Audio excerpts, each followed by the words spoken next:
Alright, we're here at my trusty old sewing machine. Now, one of the things, especially when you're sewing with cuddle fabric, you're going to want a walking foot. It's well worth the investment. I know people are like, oh, they're so expensive.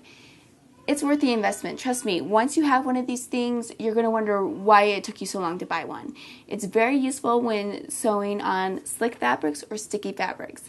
Basically, what a walking foot does is it pushes the fabric through on top and on bottom. So usually you have the feed dogs that are feeding the fabric through just on the bottom. But what it does is it gives your machine superpowers.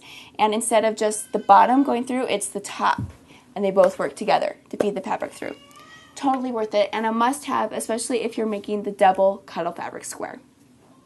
Another tip I'm going to show you is that because I am actually using a 3/4 inch seam allowance on my squares, and I'll show you what I mean by that in a little bit, I have marked it on my machine using some washi tape. It's a good old trick because I typically don't use a 3/4 seam allowance. I'm always guessing which line is that, and it's not labeled on my machine. So to make it easy, you just mark it with some washi tape. When you're done with your project, you take it off. Really quick and easy trick.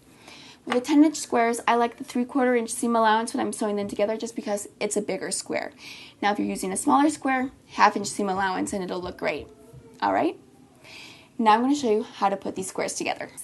The fact of the matter is that your walking foot, the way it works, is that it shouldn't move at all. The fabric. It holds it right in place. I'm going to start a little bit in because, of course, we're just going to be cutting off the edges anyway, so you don't have to start right at the edge. You can start a little bit in. And I'm going to try and make sure that that is as squared up as I can, okay? So it's right on the angle, right there. And I'm going to start my seam. And I'm just going to let it feed through.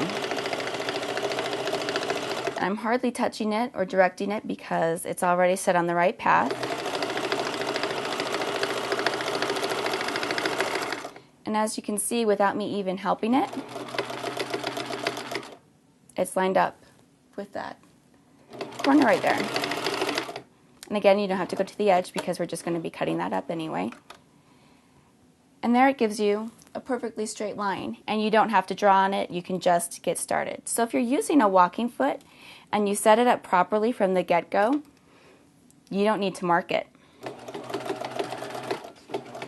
It should just be able to sew it all on its own without any help from you.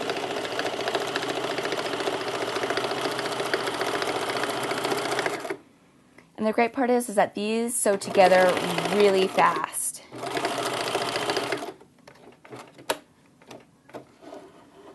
So you could get all of your squares cut out and sewn together in an afternoon, no problem.